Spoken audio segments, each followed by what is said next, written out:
Meus amigos, sejam bem-vindos mais uma vez aqui ao As Vozes do Gol. Eu sou o Ciro Goetz e antes de qualquer coisa faço aqueles velhos convites.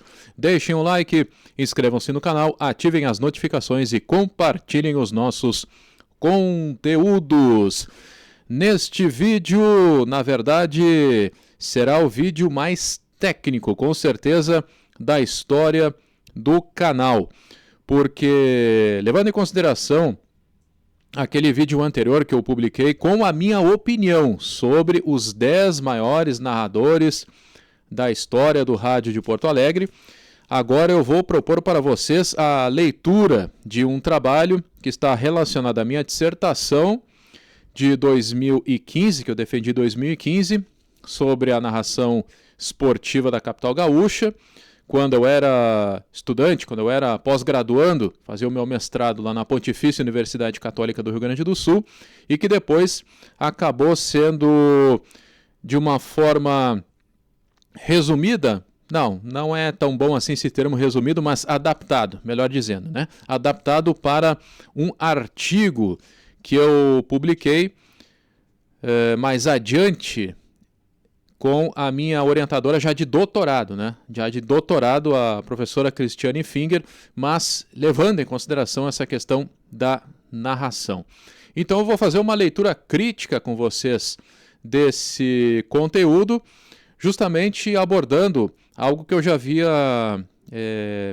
ressaltado para vocês, dessa diferença que a gente tem de uma análise de caráter opinativo de um lado, como foi aquele vídeo que eu citei, e por outro, esse científico, esse acadêmico, quando nós temos que realizar algumas escolhas, mas essas escolhas com justificativas, e justificativas em um âmbito analítico desse universo acadêmico, mais precisamente, tá? Então, para que eu não leia com vocês aqui, faça a leitura, por exemplo, da minha dissertação, que seria realmente algo que fugiria, principalmente da questão do tempo, já que há muito conteúdo nessa dissertação, então eu trago para vocês, na verdade, os resultados mais importantes neste artigo aqui. Narradores de futebol do Rádio de Porto Alegre, dos desbravadores aos contemporâneos. Então, eu realizei esse trabalho com a parceria da professora Finger. E eu vou começar aqui pelo resumo, e esse é um tipo de leitura interessante também para aqueles seguidores do canal que já estão, de alguma forma, relacionados ou querem começar ou já estão atuando no meio científico, principalmente voltados, claro, a esse tema do rádio esportivo, ou mais precisamente delimitando ainda mais para narração de futebol ou narração esportiva. Há um questionamento aí quanto à diferença, o que é narração de futebol e o que é narração esportiva. Pois é, a narração de futebol, de uma forma objetiva, seria a narração só do futebol, né? Só do futebol. Mas se nós pensarmos que os narradores esportivos, em tese, deveriam estar aptos também a narrar em qualquer modalidade esportiva, incluindo o futebol, então é uma discussão que eu deixo para outro momento, tá bom? Narradores de futebol do Rádio de Porto Alegre, dos desbravadores aos contemporâneos. E eu não quero aqui também deixar nenhum tipo de preconceito subentendido em relação a outros esportes, querendo abraçar justamente essa ideia. Narrador de futebol, mas não é narrador esportivo? Pois é, tá? Discussão para outro momento que creio que é bem interessante também. Eu inicio, gente, com o resumo. A Cristiane Finger, só para que vocês tenham uma ideia, ela é jornalista, mestre e doutora em comunicação social pela PUC, professora titular da PUC, membro permanente do programa de pós-graduação, tá? E aqui eu coloquei para vocês, na época eu era doutorando, quando saiu esse artigo, esse artigo aqui saiu em 2020, na revista Estudos em Jornalismo e Mídia, de julho a dezembro de 2020, então saiu o número 2, tá? Na época eu ainda era doutorando, mas já mestre, né, em comunicação social pela PUC, e eu tenho, além disso, graduação pela Unicinos, tá bom? Então, o que diz o resumo aqui? Este artigo apresenta os resultados de um amplo estudo sobre a trajetória da narração de futebol no rádio de Porto Alegre, dividida nas fases desbravadora entre 1931 e 1958, paradigmática entre o final dos anos 1950 e 1984 e contemporânea, de meados da década de 1980 à atualidade. O principal objetivo deste trabalho é traçar uma linha histórica que permita refletir sobre o processo de evolução e a relação entre os profissionais e suas atribuições no presente momento. O eixo teórico atua principalmente sobre 3 aspectos: bibliográfico, técnicas de narração, com o Carlos Fernando, que era narrador da ESPN, muito tempo, atuou por lá. Não sei exatamente se continuou na Band Esportes, estava por lá também. E eu peço desculpas aqui se eu não pronuncio bem o sobrenome dele aqui.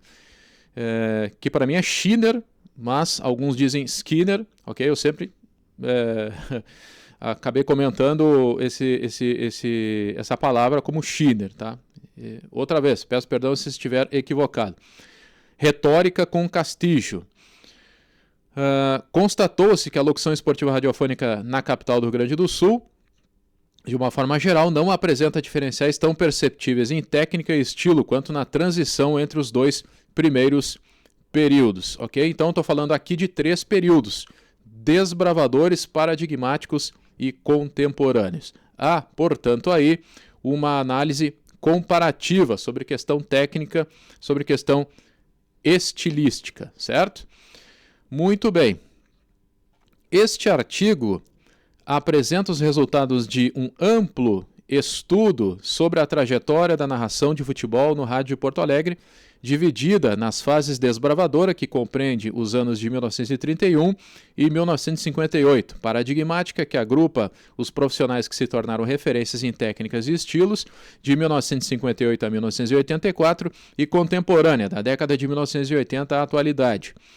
A história da narração porto-alegrense teria iniciado em 19 de novembro de 1931, época em que jogo era conhecido como match, bola era ball e gol simplesmente gol. O antigo estádio da Baixada, no bairro Moinhos de Vento, abrigara a primeira transmissão de uma partida de futebol pelo rádio do Rio Grande do Sul. De forma improvisada, Hernani Ruschel, o speaker número 1, que curiosamente não gostava de futebol, abriu o microfone da Rádio Sociedade Gaúcha para relatar a vitória do Grêmio sobre a seleção do Paraná por 3-1. Ao longo de quase 9 décadas, a locução esportiva foi fortemente influenciada pelo rádio Rio Platense, paulista, carioca e mineiro. Trata-se de um estudo relevante, já que Porto Alegre revelou uma série de importantes nomes que entraram para a história da narração no Brasil e que serão destacados em seguida. Tem-se conhecimento de pesquisas semelhantes e relativamente recentes de autores como Paulo Madureira, que analisa os desdobramentos da narração de futebol no rádio do Rio de Janeiro a partir do início do século XXI, e de Felipe Mostari e Marcelo Kishinevski, que investigam os metadiscursos da imprensa sobre as primeiras transmissões radiofônicas de partidas de futebol, que se apresentavam como relatos em tempo real dos acontecimentos, durante o Campeonato Sul-Americano de Futebol de 1937. Porto Alegre apresenta um significativo tempo médio de escuta, a exemplo de centros do país como o Rio de Janeiro. Em pesquisa promovida pela Cantar Ibope Média de 2019, o rádio alcança 83% da população na região sul, com um período de audiência entre 4 horas e 13 minutos. E o esporte segue impactando os índices de audiência. A Rádio Gaúcha, que tem o futebol como um dos seus principais produtos, consolidou-se no primeiro lugar isolado entre as emissoras de frequência modulada. Enquanto isso, segundo Stark, em 2019, a Rádio Grenal, fundada em 2011 e que se dedica a 24 horas à cobertura esportiva, principalmente de Grêmio Internacional, alcançou sua melhor marca entre setembro e novembro de 2019, estabelecendo-se entre as 10 mais ouvidas. O eixo teórico deste trabalho qualitativo atua sob 3 aspectos: estudo biográfico, técnicas de narração e retórica. O objetivo é contextualizar cada fase da narração porto-alegrense e promover o debate sobre a relação entre os períodos. A primeira parte, a seguir, apresenta brevemente o referencial teórico utilizado no caminho metodológico. Depois, cada narrador é conceituado também segundo técnicas narrativas e retóricas. As conclusões apontam as conexões entre a locução do passado e atual. Tá, pessoal? Então essa primeira parte aqui, para quem tem um pouquinho mais de costume com a linguagem científica, com a linguagem acadêmica, com a linguagem da construção de um artigo científico dessa natureza, então acompanhou aqui comigo que tem uma problematização em que eu abordo algumas questões relativas ao âmbito nacional, mas trago a delimitação aqui para o Rio Grande do Sul, mais precisamente para Porto Alegre, e apresento quais são os meus objetivos com este trabalho, o que eu quero fazer, qual que é o eixo teórico para este estudo. Entenderam? Tá? Então, levando em consideração a técnicas de narração, que o Schiner nos oferece, ele tem um livro muito interessante a respeito desse assunto, e quais são as estratégias retóricas, isto é, para chamar a atenção dos ouvintes. As estratégias retóricas para isso, para que prenda a atenção do ouvinte. Levando em conta, então, técnica, retórica e estilo. Esses são, como eu disse, os eixos do trabalho nesse caminho metodológico que são organizados para poder justamente promover essa análise, tá? Então, vamos adiante aqui, pessoal. Esse artigo só chama atenção para vocês, quem quiser fazer a leitura dele completo, é só buscar, aí o título eu vou deixar na descrição também, se for possível o link, tá? Então vocês podem buscar aí no Google, muito fácil de encontrar. Aqui, estilos e técnicas da narração de futebol no rádio. Uma observação muito importante aqui, tá? Eu havia falado a respeito do Hernani Ruschel, né? Prestem atenção como que eu me referia a ele aqui, Hernani Ruschel. No sentido de que teria sido, tá? Vamos ver se eu encontro aqui no texto. Onde é que eu coloquei? Aqui exatamente isso. O jogo era conhecido. Vamos ver, abriu. Paradigmática, profissionais, a história da narração. Teria iniciado, tá aqui. Teria iniciado, tá? Nesse tipo de trabalho, quando a gente faz um resgate histórico também da questão, por exemplo, da narração, é um tanto arriscado, tá? Isso me foi repassado como uma sugestão de um cuidado que a gente precisa ter. Isto é, a gente tem realmente uma ânsia muito grande de apontar, sim, Hernani Ruschel foi, tá? Mas, como há muita dificuldade de fazer um levantamento realmente mais abrangente, pela falta de acervo sonoro, principalmente, ou até de acervo escrito, nós temos até este momento, estabelecido até este momento, historicamente, que Hernani Ruschel teria sido o pioneiro. Ok? Mas eu, por exemplo, e outros pesquisadores, nós trabalhamos com a ideia de que, e se não foi? E se não foi? Porque o rádio, como eu disse, tem essa ausência de acervos que realmente assinem o preto no branco e confirmem, foi ele que começou. E se não foi ele? E se foi outro? Não descobrimos ainda. Então, preferivelmente utilizamos o verbo, né? O teria, ok? Teria iniciado, tá? É um cuidado, é uma espécie de cuidado. Assim como dizer que Nicolau Tuma, inclusive tem aqui, ó, nessa nota de rodapé, que na verdade não é rodapé, né? Não sei como é que chama, a nota de lado, como é que seria isso aqui? Rodapé ficaria embaixo, mas aqui, nessa nota que eu marquei para vocês, tá? Olha só, reparem só, segundo Soares, 1994, uma das autoras mais citadas do âmbito do rádio esportivo é a Soares, né? Nicolau Tuma, no dia 19 de julho de 1931, pela Rádio Educadora Paulista, teria sido o primeiro locutor a narrar uma partida de futebol pelo rádio no Brasil. Teria, ok? Assim, vamos lá. Estilos e técnicas. A narração de futebol, um dos tantos ofícios do radiojornalismo esportivo, é definida por Ciro César, meu xará, em 2009, como uma função na qual o profissional além de descrever lances de uma partida, comandar as equipes de repórteres, comentaristas e plantões, precisa contagiar os ouvintes com emoção. Para Edileuza Soares, que eu acabei de citar aqui, a narração, em muitos momentos, superaria até a realidade do mundo. Para Carlos Fernando Schiner, em 2004, a locução é o combustível mais importante do ser humano, pois funciona como gatilho de todos os sentimentos. Segundo ele, os estilos dos narradores esportivos podem ser definidos em 2 tipos, estilo livre e estilo orientado. O primeiro trata da locução que enfatiza a emoção, através do uso de figuras de linguagem, metáforas e bordões. Muitos desses narradores, além da descrição de lances de uma partida, preocupam-se em transformar a transmissão em uma espécie de espetáculo radiofônico.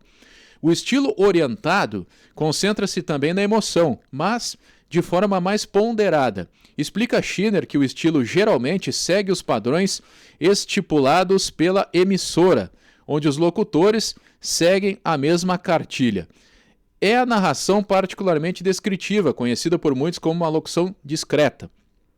O narrador esportivo deve apresentar 6 características básicas: emoção, conhecimento e cultura, espírito de liderança, carisma, credibilidade e ética e valorização da palavra falada. Estas devem ser aperfeiçoadas a partir do empenho de 5 técnicas: improvisação, memorização, dicção, apresentação e locução. Foi apenas em 1933 que os clubes de futebol adotaram a numeração nas camisetas, medida acatada pela FIFA em 1950. Ao longo do tempo, muitos profissionais também passaram a observar características físicas de cada jogador, como tipo de cabelo, cor de pele, estatura, entre outros aspectos. Schiner ainda aponta outras técnicas de memorização que ampliam o poder de domínio do narrador sobre a transmissão, a pesquisa antecipada sobre as equipes de jogadores, pronúncia correta de nomes e sobrenomes e ainda posicionamento tático. O ritmo é uma das técnicas mais importantes da narração e uma das tarefas mais difíceis de serem executadas. O quesito, ressalta Schiner, compreende 3 possibilidades: ritmo linear, ascendente e cíclico. O ritmo linear não apresenta grandes inflexões de voz, inclusive no momento da marcação do gol. Já no ascendente, a inflexão é acentuada até o momento de clímax. O ritmo cíclico apresenta linhas de altos e baixos, dependendo da sucessão de lances. A divisão rítmica de uma transmissão de futebol, completa Schiner, pode ser dividida em zonas de atenção, intermediária e detenção. A narração de um gol é uma característica particular dos narradores, o que se torna, na maioria das vezes, um bordão, uma marca registrada. Contudo, existem 3 tipos básicos de locução de gol. Isso é um termo que eu trabalhei, ok? Isso é um termo que eu trabalhei. Eu tive que criar isso para poder fazer uma análise da intensidade do gol. Vocês pegam, por exemplo, Orestes de Andrade. Ele é reconhecido por um grito de gol extenso. Outros narradores não gritam o gol com tanto tempo de duração. É ou não é verdade? Então eu tive que criar isso para também colocar no meu processo analítico. Então eu elaborei. Para a gente ter também, facilitar a nossa imaginação em relação ao formato do texto, né? que eu estou apresentando para vocês, para ficar um pouco mais fácil. Porque se eu botar assim, por exemplo, um grito de gol do Orestes, gol, aí botar para o Haroldo, gol, aí botar pro PC Carvalho, gol, parece que vai ser a mesma coisa, mas quando eu coloco assim, ó, para vocês, contudo, existem 3 tipos básicos de locução de gol. Gol, intensidade mínima, gol. Gol, com 1, 2, 3 letras O, intensidade média, e gol, com mais letras, intensidade ampla. Eu botei aqui 1, 2, 3, 4, 5, 6 letras. Fica mais fácil de compreender. É ou não é verdade? Tá? A intensidade refere-se ao tempo de sustentação da locução da palavra. A gente pode medir isso também calculando o tempo, pegando um trecho de um áudio e calculando quanto tempo a pessoa vê. E indicar isso no texto também. Não tem problema. 10, 15 segundos. Né? 15 segundos talvez seja bastante. 10 segundos vamos colocar. Dá para fazer também. Eu quis fazer dessa forma mais gráfica, mais relacionada à palavra. Mudar um pouquinho, né? Mudar um pouquinho. Já que tem essa coisa mais de firula relacionada à escrita, né? Com o futebol, achei interessante. Olha só, no que diz respeito à velocidade da narração, esta pode ser medida de acordo com o número de palavras relatadas pelo locutor ao longo de um trecho de 1 minuto, por exemplo. Quanto mais vocábulos relatados em uma sentença curta, maior será a velocidade empreendida. Em tese, né? Retórica, como estratégia de persuasão. Agora eu saí ali do Schiller e vou entrar na questão da persuasão na retórica com Castillo, ok? Castillo. Os narradores esportivos aplicam na prática o que Daniel Castillo denomina de expressão verbal no rádio. É a capacidade, segundo ele, que o orador tem de organizar o discurso, levando em consideração seu público. Toda narrativa possui uma intenção imediata. As mensagens permitem o uso de outras terminologias com os mesmos sentidos iniciais, o que também conhecemos como estratégia retórica. Segundo Castillo, existe uma série de estratégias que podem ser empregadas para chegar ao resultado esperado. Frequentemente, os narradores contam as partidas em formato de histórias e criam personagens. Castillo denomina essa estratégia de teatralização. A retórica para o autor nada mais é do que uma forma de persuadir um certo público, em um ato de interesse. Castillo propõe a análise retórica do rádio de acordo com 13 estratégias intituladas recursos expressivos. 1. Universalização. O tópico generaliza e classifica grupos, seja por sexo, profissão, localidades, paixões clubísticas ou pela música. Busca abrigar o maior número de indivíduos possíveis a um só grupo identificado. Exemplo, a metade vermelha do Rio Grande do Sul. Via de exemplo. Funciona de forma indutiva, isto é, através de exemplos de vida individuais. Supervaloriza personagens ou representatividades. Dependendo do enfoque, no entanto, pode generalizar um grupo. Exemplo, o atacante marcou um gol por todos os brasileiros. Tópicos são frases feitas ou os lugares comuns, como os ditados populares. Exemplo, Deus ajuda quem cedo madruga. Redundância implica a desqualificação da quantidade da informação, mas é útil para a compreensão de mensagens, segundo formato, intenção, emissão e recepção. Exemplo, o goleiro fez uma grande defesa. Personalização, forma como o locutor dirige-se aos ouvintes, em particular, exemplo, aos gremistas de todos os recantos do estado. Despersonalização, trata-se de discurso justificado por todos. Exemplo, este jogo não vale apenas para os colorados, mas para o Rio Grande. Inclusão, envolve uma ação coletiva ou individual identificada com algum grupo. Exemplo, nesta hora somos todos irmãos. A pergunta, tópico que estabelece um diálogo sem a necessidade especificamente de uma resposta. Exemplo, que tal o rendimento do time, torcida brasileira? Amplificação, enfatiza ações de personagens, fatos ou situações. Exemplo, a rede continua balançando. Atenuação, justifica, mas suaviza ações. Exemplo, o lateral está tendo uma péssima tarde, mas é bom lembrar que não atua em condições ideais. Divisão, ampliação do que seria descrito em poucas palavras. Exemplo, o meia, que será negociado na próxima semana, recebe a bola pela ponta. Acumulação de palavras, ampliação da divisão. Exemplo, o meia, que será negociado na próxima semana, jogador de extrema qualidade, recebe a bola pela ponta. E ainda temos as figuras retóricas, recursos que são utilizados para realçar o que será dito. Dividem-se em 8 para o Castillo. Figura de comparação, permite maior realce a um sujeito. Exemplo, o goleiro é uma muralha. A metáfora, amplia a figura de comparação, mas de forma singular, poética e criativa, estabelece reconhecimentos, familiaridade e curiosidade. Exemplo, o goleiro é uma muralha, joga com coração pela equipe, é um verdadeiro leão em campo. A sinédoque faz alusão ao todo. Exemplo, os rostos tristes dos jogadores. A hipérbole, linguagem coloquial que orienta o exagero. Exemplo, o chute quase mata o goleiro. A antítese é o confronto de personagens, situações, fatos, qualidades ou objetos. Exemplos, gremistas versus colorados. Antonomásia é o apelido, atributo comum a referir-se a alguém. Serve geralmente para generalizar a qualidade ou defeito de alguma pessoa. Exemplo, baixinho Romário. A gradação trata-se da sucessão de palavras, como uma narração esportiva. Exemplo, lançamento do campo defensivo para o meio-campo. O Roger recolhe e encontra seu companheiro. Este, então, parte para o ataque. Hipérbato, variação da ordem das palavras. Nos casos dos narradores de futebol, acontece durante a interrupção de uma sequência lógica. Porém, o discurso é retomado de outras formas sem perder o sentido inicial. Exemplo, a barreira está sendo formada pelos jogadores do Grêmio. Falta perigosa, 0-0 ao placar. Perigosa falta contra o Tricolor. Tá? Então, vejam bem, são vários tipos de classificações que a gente pode utilizar para entender como que esses narradores se posicionam em relação aos seus ouvintes, aos torcedores. É muito interessante.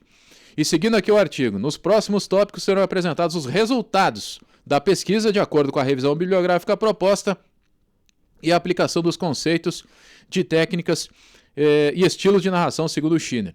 Os locutores foram identificados e classificados conforme Castillo, de acordo com as estratégias e figuras retóricas explicadas anteriormente.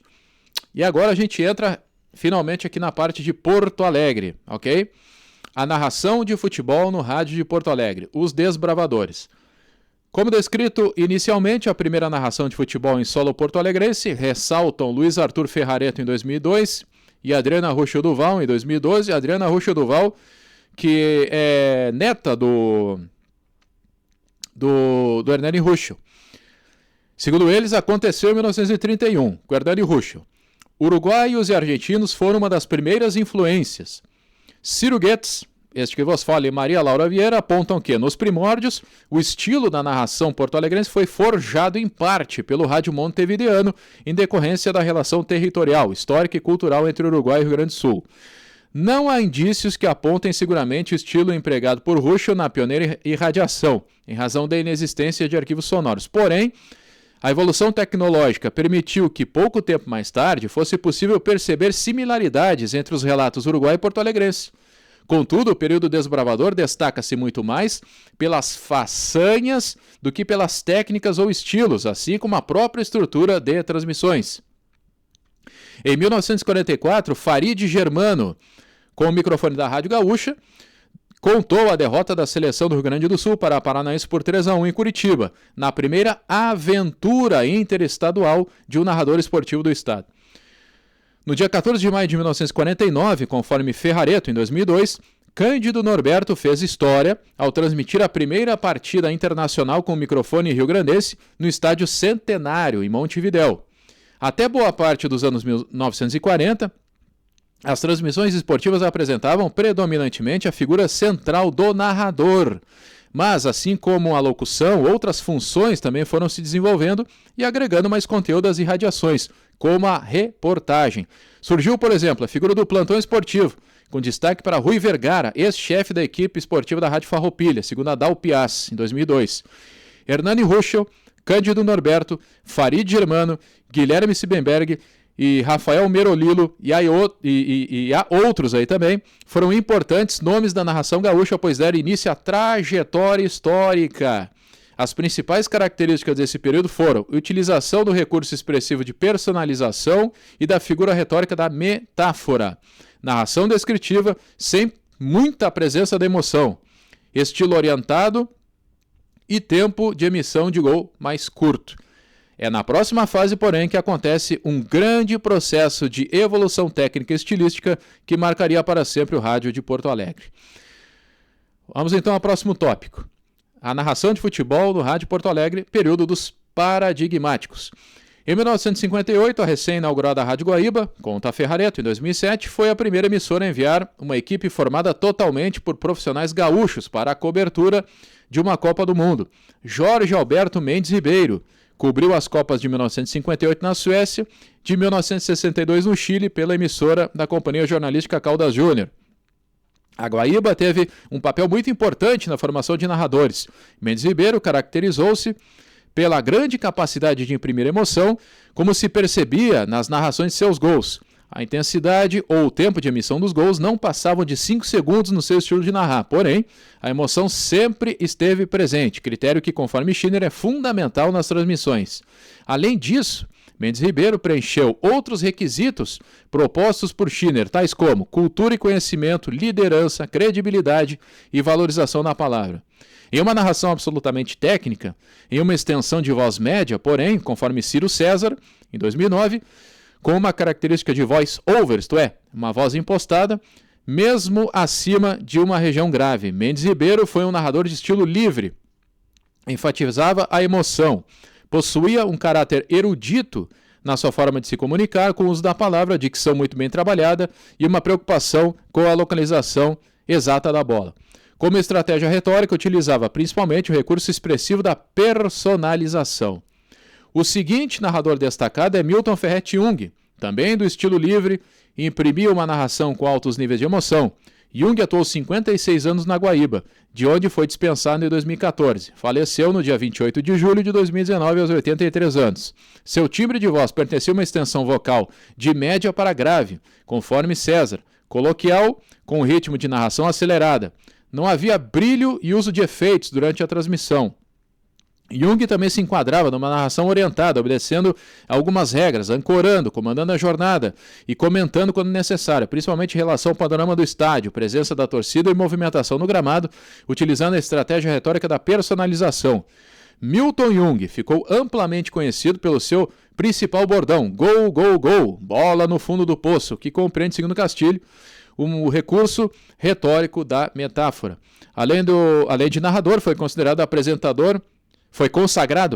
apresentador do noticiário mais importante da Guaíba, o correspondente Renner, durante 40 anos. Considerado o maior narrador da história do Rádio Gaúcho, eu não estou dizendo aqui que ele foi, ele é considerado, é quase entre aspas aqui, tá, pessoal? Pedro Carneiro Pereira faleceu tragicamente. No livro A História do Rádio Porto Alegrense, contada por quem a fez, de Andréia Ataídes e Sérgio Stosch, Armindo Antônio Ranzolin, que será abordado na sequência, afirmou que não houve no Rio Grande do Sul alguém que tenha chegado no ponto mais alto de qualidade em termos de autenticidade na narração do lance, o vocabulário. Conforme Ferrareto, em 2007, num domingo, dia 21 de outubro de 73, correndo com o Opala, número 22, o narrador sofre um acidente. Carneiro universalizava e personalizava, conforme o Castilho, a jornada. Referia-se ao jogo em um âmbito geral, sempre com muitas informações. Foi um narrador altamente técnico, de dicção quase perfeita, muita percepção de espaços no gramado e de narração emotiva. O ápice da carreira de Pedro Carneiro foram as coberturas das Copas do Mundo de 1966 na Inglaterra e 1970 no México. Narrador de estilo livre, possuía um tipo de voz média com ataque agudo. Armindo Antônio Ranzolin, após a morte de Carneiro, foi um dos responsáveis por elevar ainda mais o prestígio da Rádio Guaíba nos anos 1970, caracterizada pela forma original de cobrir futebol, pelo estilo Guaíba. Ranzolin moldou-se no estilo livre, com uma narração técnica de ritmo e intensidade baseada na emoção. Outra marca do seu trabalho era a capacidade de comando de grupo, tanto do departamento de esportes quanto nas jornadas esportivas. Utilizava os recursos retóricos da inclusão, personalização e antonomásia, segundo Castilhos, isto é, criando apelidos nas transmissões. Abandonou a narração em 1995 após a decisão entre Grêmio e Ajax pela Copa Intercontinental. Está afastado das mídias atualmente, acamado pelo mal de Alzheimer. Como esse artigo foi escrito em 2020, então, ele infelizmente já faleceu, mas na época estava vivo ainda, sofrendo dessa doença, não? E eu falei da questão da antonomásia, enfim, e de apelidos, não eram muitos, tá? De vez em quando, o Ranzolin tinha uma narração mais séria, tá? De vez em quando surgiu. Manguita, por exemplo, chamavam o Mangue de Manguita, alguns apelidos assim, tá? Diferentemente de outros estilos que vieram mais adiante, que eu já vou falar, como Haroldo de Souza, por exemplo, tá? Aqui, gente, seguindo. Conforme Ferrareto explica, em 2014, em 1984, a Caldas Júnior sofria uma grave crise financeira. Muitos profissionais que faziam parte do time da Guaíba até o início dos anos 1980 transferiram-se para a Rádio Gaúcha, que a partir daquele momento assumiu gradativamente a liderança em audiência no Rio Grande do Sul, sustentada até a atualidade. Assim era em 2020, assim segue em 2025. Esta mudança, que contou com a ida de Ranzolin para o Grupo Rede Brasil Sul, 1984, marca o final do período paradigmático, dando início ao período contemporâneo da narração de futebol no Rádio da Capital. Então é isso, tá? Eu utilizei alguns marcos históricos de narradores para fazer essa divisão histórica de quando termina um período e começa outro, certo? Relembrando então, o período dos desbravadores é ali por 1931, com Hernani Ruschel, vai até 1958, quando a gente tem aí a transmissão da Copa do Mundo só com uma equipe formada por gaúchos, através do Mendes Ribeiro. Então o Mendes Ribeiro, no meu estudo, representa essa mudança de um período para outro. E a partir de 1984, começa o período dos contemporâneos com essa grande mudança mercadológica que a gente teve do Ranzolin indo da Gaúcha para... indo da Guaíba para a Rádio Gaúcha. É muito representativo isso. Seguindo, Haroldo de Souza chegou no Rio Grande do Sul nos anos 1970. Trouxe consigo um estilo completamente diferente do que havia no estado até então. Algumas coisas eram feitas, algumas experimentações. A Rádio Gaúcha, por exemplo, tá? Era bem diferente, né? Era diferente o estilo da Gaúcha para o estilo da Guaíba, tá? Como, por exemplo, em recursos sonoros, em utilização de ecos.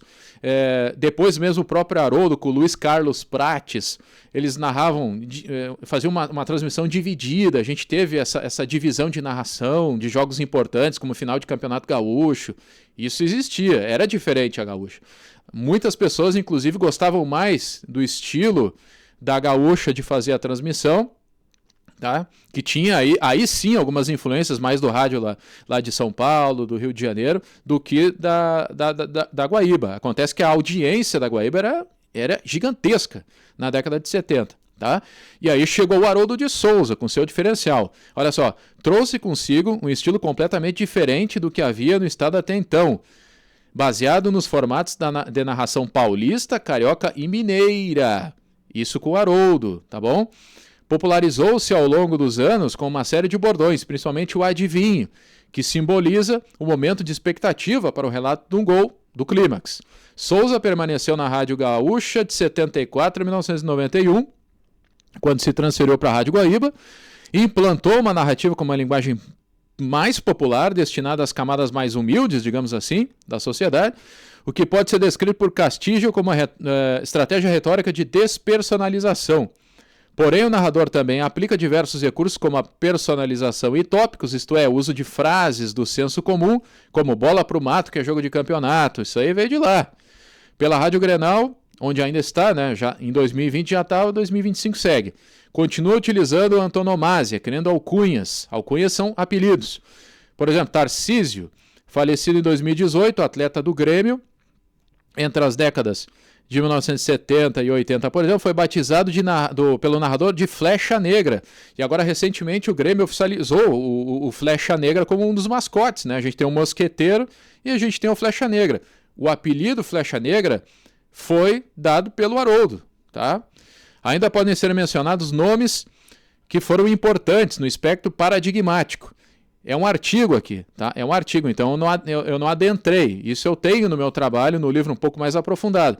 Samuel de Souza Santos, da Guaíba, Luiz Carlos Prates, Guaíba Gaúcha, né? Roberto Brauner Gaúcha, Antônio Carlos Rezende e Hélio Fagundes. Citei alguns. É impossível. Num artigo não tem como falar de todos, tá bom?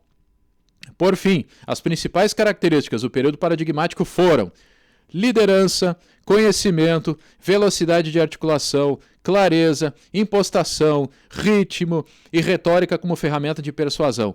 É o período de ápice criativo da locução esportiva do rádio de Porto Alegre. Essa é uma afirmação do pesquisador aqui, tá? Isso está colocado para ser questionado, gente. Não tem problema nenhum. Está ao critério de vocês e dos pesquisadores também, tá? Isso é uma afirmação que eu estou fazendo. Por quê? Levando em consideração todos esses critérios. Retórica, estilo e técnica.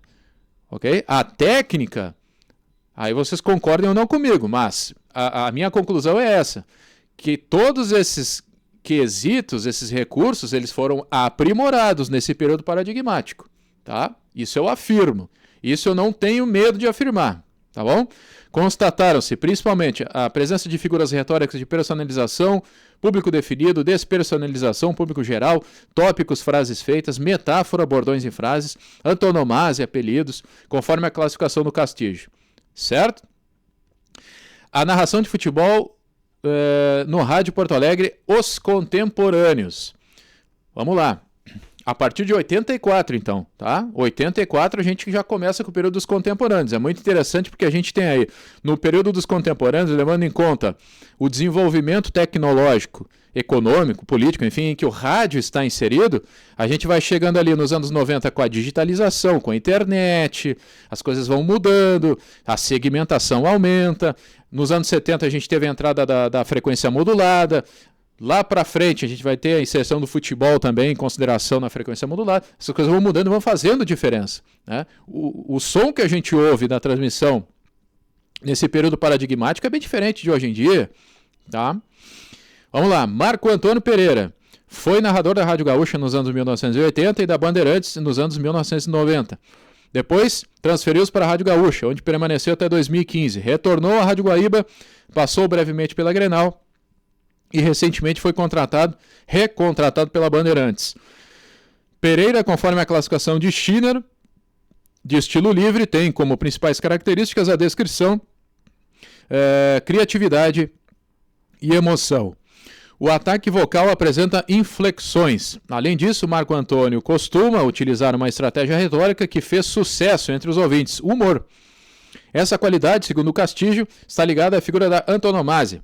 Um dos seus principais bordões foi "é do Goiás", referindo-se ao clube goiano, que causou problemas para a Grêmio Internacional em várias oportunidades. Popularizou, por exemplo, a alcunha de Mestre Jonas ao atacante Jonas Oliveira, que contabilizou bons momentos pelo Grêmio até o início da década passada, ok? Aqui 2020, né? Infelizmente nós perdemos em 2024 o Marco Antônio Pereira, tá? Agora vamos para outro narrador de destaque, na minha opinião, do período dos contemporâneos é Pedro Ernesto Denardim, tá? Que tantos me cobraram ali no vídeo dos 10 maiores. Aqui ele está, por quê? Vou explicar agora. Pedro Ernesto Denardim começou sua carreira em 1974. De acordo com o Ferrareto, em 2007, após a saída de Haroldo Souza da Rádio Gaúcha, Pedro Ernesto tornou-se, no início dos anos 90, o segundo narrador da emissora, atrás de Armindo Antônio Ranzolin. Denardim possui um timbre de narração que se localiza em uma região que privilegia um som grave para médio e a velocidade de sua locução é de média para lenta. Entre os setores do gramado se observa que a variação interpretativa acontece principalmente no ataque, enquanto o ritmo de sua descrição entre a defesa e o meio-campo assemelham-se. Consegue projetar a voz em lances de iminência de gol e tem como principal característica a emoção. É narrador de conteúdo, mesmo que suas aberturas de jornada sejam objetivas, referentes ao jogo, tão somente. Em alguns momentos, Pedro Ernesto utiliza o humor para se referir ou construir algum acontecimento. Não é do tipo de narrador que cria ou se preocupa com bordões, porém, utiliza o termo "é demais", que como parte de sua descrição de gol desde 2006.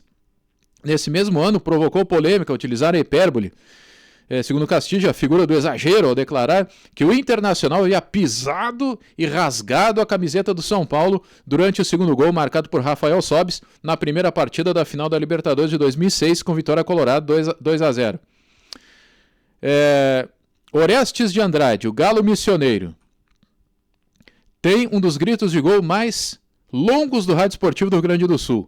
Sua narração caracteriza-se pela exploração da velocidade e tem na emoção uma das suas bases.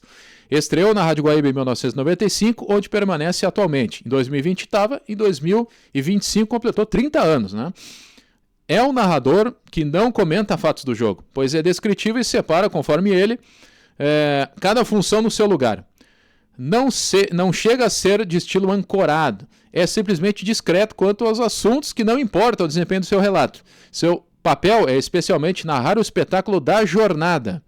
Assim como Pedro Ernesto não é adepto a bordões, a voz de Orestes localiza-se em uma região grave para média, com capacidade de modulação e ataque que permitem o alcance de regiões mais agudas. As suas principais estratégias retóricas concentram-se na personalização de uma jornada produzida para gremistas e colorados e no uso de frases feitas, os tópicos, por exemplo, aqui Guaíba.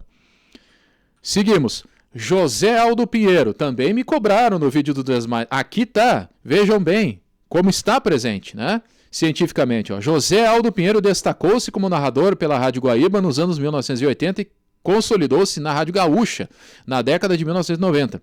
Caracteriza-se por um tipo de narração rápida, com um timbre de voz médio com alcance em regiões mais agudas. Apresenta um brilho suave, alto poder de alcance e uma locução jovem, segundo César. Possui também inflexão e modulação absolutamente perceptíveis em seu estilo e forma de narrar futebol. É possível diferenciar muito bem quando o locutor está narrando uma jogada no campo defensivo e outra no ofensivo, pois o ataque vocal modula de suave para brusco com facilidade, o que César denomina de variação interpretativa dos recursos. Atende às etapas de ritmo linear, ascendente e cíclico, conforme Schiner. A principal figura retórica utilizada é de personalização. Aí está, este José Aldo Pinheiro. Depois vem outro que também não estava na minha lista e muitos cobraram, e aqui está, porque tem uma relevância para o estudo. Daniel Oliveira iniciou sua trajetória como locutor no final dos anos 1990 e foi na Rádio Bandeirantes de Porto Alegre que se consagrou.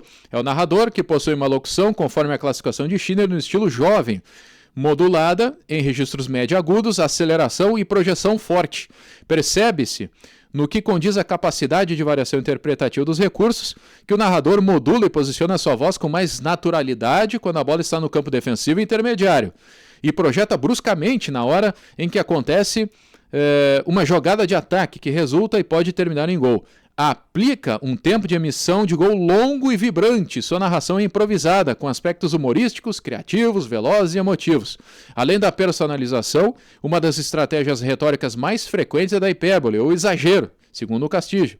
No período contemporâneo, há também outros profissionais que conquistaram prestígio, com especial destaque para Mário Lima, conhecido pelo bordão Nasceu, atualmente da Rádio Som Maior de Criciúma, ele está em outra emissora agora que me fugiu o nome, e Marcos Couto, Gigante do Vale, que narra pela Band RS. Tá?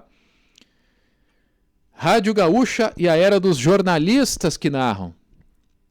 Pedro Ernesto, locutor que se consolidou em meados do período contemporâneo, segue no comando do departamento de esportes, é o principal... Não, isso não, atualmente não mais, né?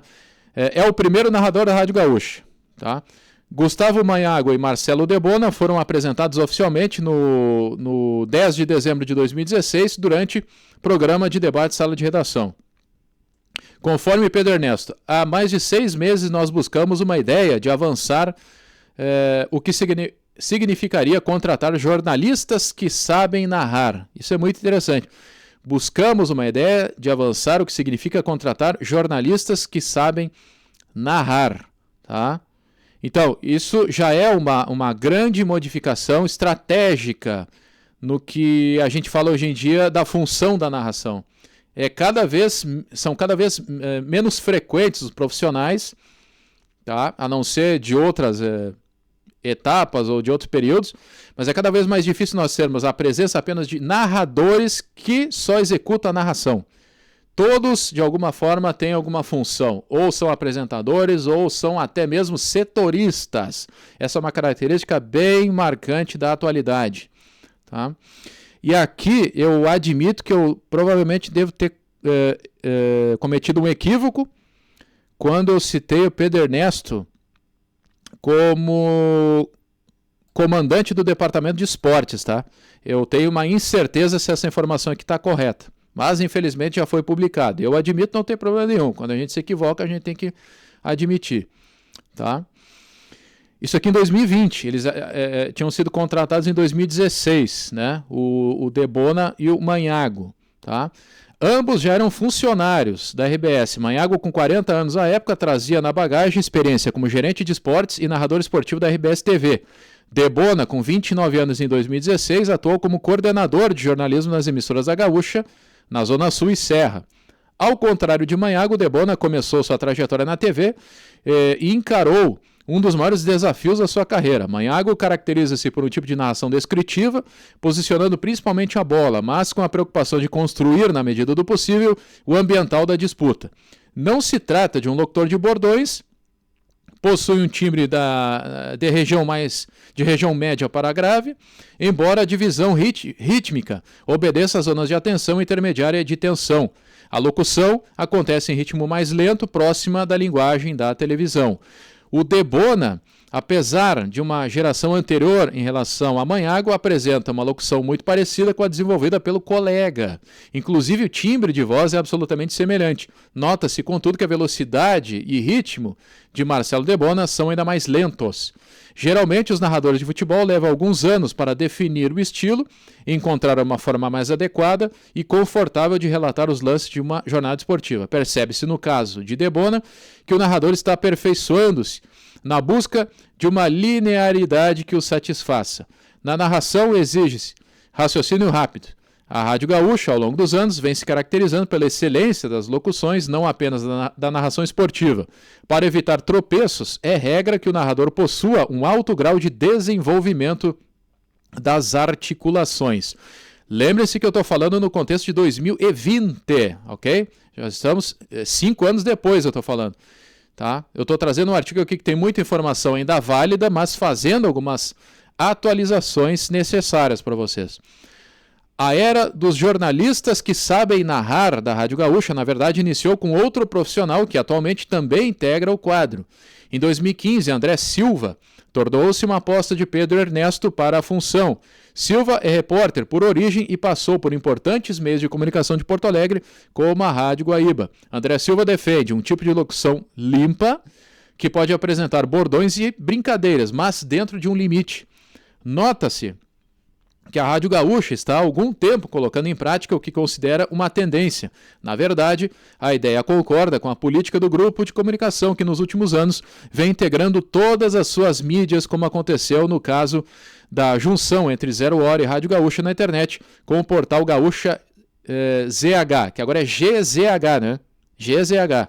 É uma dinâmica que modifica o mercado no momento que gradativamente moldam-se profissionais multimídia. Isto é, o André Silva ele é muito útil, por exemplo, como profissional que está designado para fazer a cobertura, não sei, dos Jogos Olímpicos, por exemplo. Tá? Um profissional que tem tanta capacidade e está a capacidade e a formação para fazer uma cobertura como repórter dos Jogos Olímpicos e dentro da possibilidade também transmitir, tá? Seja natação, seja qualquer coisa.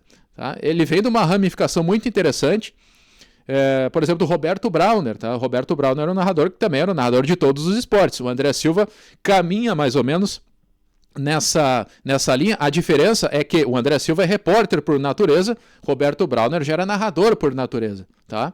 Então o André Silva, além de narrar outras modalidades também, está apto por natureza a fazer a cobertura jornalística, ok? Entre Manhago, Debona e Silva foram identificados principalmente os recursos retóricos da personalização, quando refere-se aos torcedores de Grêmio, Inter, etc., ou de despersonalização, diante de um público mais universal. Rádio Guaíba e Rádio Grenal, experiências e apostas. Vamos observar no contexto de 2020 aqui. A Rádio Guaíba atualmente, ou naquela época, né? Mantinha 4 narradores em seu departamento esportivo. Como já destacado, a emissora foi responsável pela revelação de nomes que até hoje influenciam as novas gerações de locutores. 2 dos seus profissionais são os já mencionados, José Aldo Pinheiro, que pode ser considerado o narrador número 1 da rádio, continua sendo, Orestes de Andrade e Orestes de Andrade, que também continua lá. Contudo, a Guaíba não abre mão da juventude. Conta ainda com os narradores Luiz Magno, infelizmente foi demitido recentemente, e Rafael Pfeiffer, hoje chefe de esportes, está lá.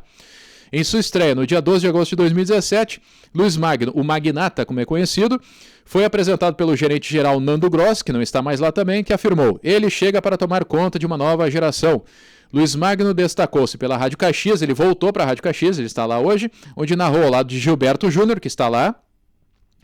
Gilberto que teve passagem pela Rádio Guaíba com sucesso. Percebe-se que Magno já encontrou seu estilo, que é uma das maiores complicações para muitos profissionais. Com um timbre de voz médio, tem como destaque uma narração clara, com boa dicção, ritmo acentuado nos momentos de lances decisivos. Como boa parte dos atuais narradores de rádio Porto Alegre, apresenta velocidade média de articulação, porém mais ágil do que os narradores observados na Rádio Gaúcha. Magno, que também atuou como relator na Rádio Gazeta de Santa Cruz do Sul, utiliza sua estratégia retórica da identificação com seu público e também da despersonalização. classifica-se como narrador de estilo livre. Naturalmente, o locutor imprime a emoção com acentuação no momento do desfecho. É praticamente uma narração informativa. Ainda apresenta o recurso retórico do tópico, com uso de termos comuns como bola no fundo da rede. A Rádio Grenal, emissora integrante da Rede Pampa de Comunicação, conta com 4 narradores, liderados pela experiência de Haroldo de Souza, um dos personagens do início do período paradigmático, dos anos 70. Com 11 Copas do Mundo, o locutor segue utilizando seus bordões clássicos como adivinha, as bandeiras estão tremulando, apesar do desgaste natural de ritmo e velocidade da sua narração. Isso já estava acontecendo em 2020, né? E a gente percebe que isso aí também, infelizmente, é a vida, as coisas são assim, tá? Ainda assim, é um dos locutores mais populares do Rio Grande do Sul. Acredito que continue sendo. Naquela época, o narrador número 2 da Rádio Grenal era o Ângelo Afonso. Eu não tenho informação precisa onde está o Ângelo Afonso. Se alguém souber, por favor, deixe nos comentários, tá? O relator iniciou sua carreira na Rádio Emoção FM, emissora sediada na cidade de Arroio do Meio, próximo a Lajeado, Vale do Taquari. Em 2013 foi contratado para a equipe da Grenal, que na época apresentava os narradores Haroldo Souza, eu estava lá, Thiago Suman, que também não está mais lá. É filho do radialista e narrador Rudimar Piscinini, atualmente profissional das rádios Independente Tropical. Acredito que continue, né? Do grupo Independente Lajeado. Afonso, narrador de origem, mas cumpre funções de apresentação de programas. Pode-se dizer que segue na busca de sua identidade como locutor esportivo. Vamos ver, né? Eu teria que ouvir melhor agora como é que está a questão da condição. Conforme Schiller, Ângelo Afonso possuía lá naquela época um estilo livre, descrição, emoção, valorização da palavra. Ele imprime uma velocidade, naquela época pelo menos, mais lenta, com um timbre de voz situado nas regiões médias e aguda, com um tempo de emissão de gol mais longo. Como estratégia retórica, utilizava ou segue utilizando predominantemente personalização e tópico. Ainda atuavam na emissora os narradores Henrique Pereira, o Henrique estava narrando naquela época, né? O Henrique Pereira, para quem não sabe, filho do Marco Antônio Pereira, tá? E Ítalo Gal, que também não está mais lá na Rádio Grenal. Tá? Na descrição a gente pode atualizar também aqui nos comentários, a gente pode também atualizar isso para vocês aqui agora, tá? Eu admito que eu esqueci de anotar de canto aqui realmente para dar essa informação. É tanto detalhe, é tanta informação, mas a gente pode acrescentar também aqui nos comentários. Certo? Considerações. A história da narração de futebol em Porto Alegre foi moldada por diversas influências ao longo dos anos e revelou para o Rio Grande do Sul e o Brasil nomes que até hoje estão na memória de muitos ouvintes. O espectro de Porto Alegre foi escolhido justamente por fazer parte de um estudo elaborado por este autor durante 2 anos, mas que carecia de atualização e segue necessitando. É possível perceber, não? Compreendeu-se que, para entender a atualidade, seria necessário, antes de tudo, recuperar o passado. É correto afirmar que a limitação deste espaço não permitiu a ação mais profunda dos eixos teóricos escolhidos para análise, e o trabalho possui uma abordagem mais descritiva, que contemplou alguns narradores. De qualquer forma, procurou-se observar a narração atual da forma mais precisa possível. O Grupo RBS estaria lançando uma nova era de jornalistas que narram. Pode ser uma fase diferente no âmbito do mercado de trabalho jornalístico, contudo não suficiente para decretar o surgimento de um distinto período histórico da narração de futebol na Rádio Porto Alegre. O período desbravador foi a era das aventuras, das tentativas. Na fase paradigmática, a narração de futebol evoluiu, ganhou novas formas e se consolidou como função radiojornalística, das mais importantes. Pedro Carneiro Pereira comprovou no seu tempo o quão importante para os narradores era a prática do conhecimento. Não deixa de ser a ideia central da Rádio Gaúcha, de promover narradores altamente informados. Levando em conta a análise do período desbravador, constatou-se a presença de figuras retóricas, de personalização e metáfora, conforme a classificação do Castilho. Essas figuras passaram a ser amplamente utilizadas a partir do período paradigmático. Tornaram-se também comuns as figuras de despersonalização, tópico, inclusão, antonomasia, que no período contemporâneo continuam fazendo parte da narração de futebol no rádio. Considera-se, por enquanto, que o período contemporâneo segue em vigor. Nota-se, apesar da renovação natural dos quadros profissionais, que os atuais narradores repetem as mesmas estratégias utilizadas principalmente nos anos 1970. De uma forma geral, o panorama não apresenta diferenciais tão perceptíveis em técnica e estilo, quando na transição de período entre o desbravador e o paradigmático. Repetem-se até mesmo estratégias retóricas. Neste momento, a locução de futebol no rádio porto-alegrense é uma arte cristalizada, entre aspas. O caráter local deste artigo poderia até diminuir a reflexão sobre a trajetória da narração esportiva realizada em outras regiões do Brasil. Entende-se, contudo, que é possível propor semelhante periodização replicável à narração do país a partir deste trabalho ou através de futuras pesquisas, produzindo assim uma linha do tempo organizada. Ok? Na minha concepção, essa ideia desses últimos 2 parágrafos aqui de que técnicas, estratégias retóricas e estilos continuam sendo replicados. Se vocês concordam com a minha opinião, deixem nos comentários, que isso é muito importante para você. Vocês concordam comigo que hoje a gente tem uma repetição e que é uma dificuldade de criarmos realmente, fundamentalmente, alguma coisa nova que seja surpreendente na narração? Ou os narradores simplesmente, à sua moda, ao seu jeito de fazer o relato, de fazer a locução, simplesmente estão reaplicando estratégias já consagradas? O que vocês acham? Então, comentem aqui. E já adianto para vocês que eu já estou trabalhando, e já tem, posterior a este artigo, já tem um artigo em que eu...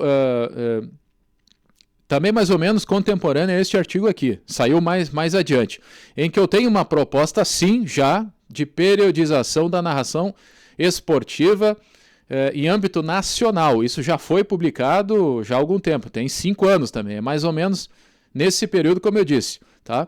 Só que a partir de agora eu tenho repensado essa linha do tempo, que vale tanto para o Rio Grande do Sul, Porto Alegre, como para o Brasil, dos desbravadores paradigmáticos e contemporâneos, levando em consideração não necessariamente a questão técnica da narração, mas tem algo que está gerando uma tensão, na minha modesta opinião, principalmente em relação à tecnologia, ok? A tecnologia. O que é que eu quero dizer com isso?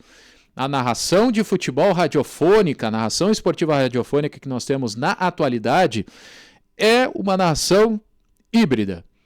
O que significa isso? Principalmente a partir da pandemia de Covid-19, em que nós tivemos aí a obrigatoriedade dos meios de comunicação a se reservarem a trabalhar de maneira remota, a gente teve aí um pulo realmente, um salto muito grande nas transmissões conjuntas entre rádio e plataformas. E nós estamos vivenciando isso na prática. E algumas emissoras, como Rádio Grenal, como Rádio Gaúcho, estão investindo nisso. Isto é, de transmitirem jogos simultâneos no rádio tradicional e nas plataformas. E o diferencial é uma transmissão com elementos parasonoros, como destaca o professor Kinchevski, que são elementos parasonoros.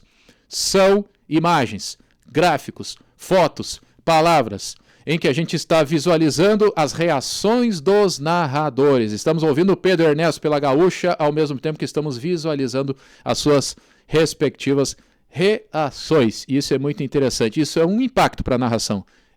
Estamos convivendo com uma narração híbrida. É impactante, por quê? Porque abre mercado, abre um novo mercado para o rádio que está em eterna readaptação. Só o rádio, aquele tradicional, não sobrevive mais hoje em dia se não estiver adaptado às plataformas, ok? Beleza? É isso, meus amigos. Espero que vocês tenham gostado desse trabalho, tá? É muito interessante essa discussão. Bem diferente da proposta daquele vídeo dos 10 maiores, aquilo lá é gosto pessoal. Aqui é profunda a coisa, né? Aqui é um aprofundamento da discussão sobre a narração e vocês puderam perceber que entraram alguns aqui que tinham que estar, porque são relevantes nesse sentido. Tá bom? Então é isso. Mais uma vez eu peço para vocês que deixem o like, inscrevam-se no canal, ativem as notificações. Deixem aqui o que vocês quiserem de opinião, tá bom? Que é sempre muito interessante a participação de vocês aqui no canal. Um grande abraço e até o próximo.